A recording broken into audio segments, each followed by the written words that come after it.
Here's how I made this wooden chopping board and tray at the Woodgeek workshop.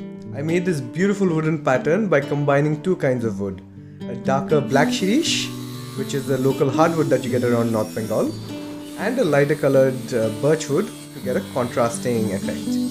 I'm using my table saw to cut out 2 by 1 inch blocks of the black shirish and 1 by 0.25 inch blocks of the lighter birch wood. So to create the wood pattern, first I'm gonna glue up the dark and the light wood pieces alternatively, and then I'm gonna clamp them together.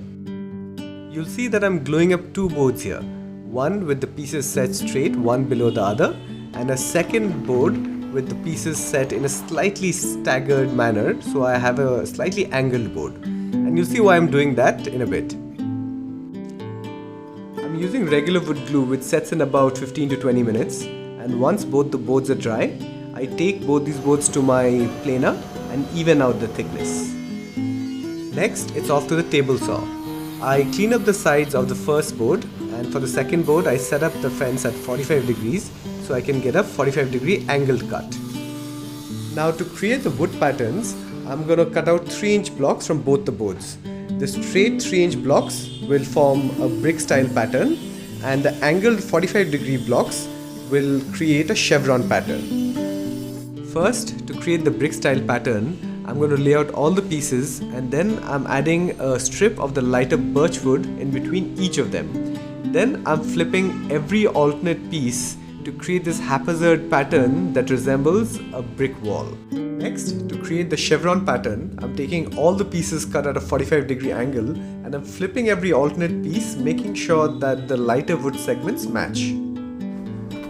Then it's back to gluing and clamping the boards for the final time to get the boards ready.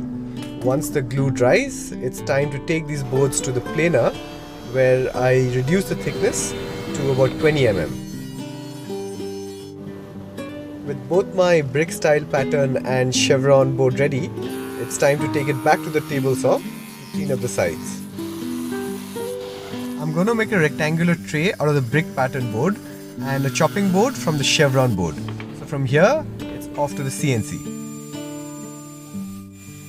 On my CNC router, I cut out a 12-inch circle from the chevron pattern board, and from the brick style board, I carve out a tray using mostly an end mill and a ball nose bit. With all the cutting done, it's time to start finishing these boards. I'm cleaning up the edges using my disc sander here, and then I add a round over using a router. Now for the part that I hate the most, sanding.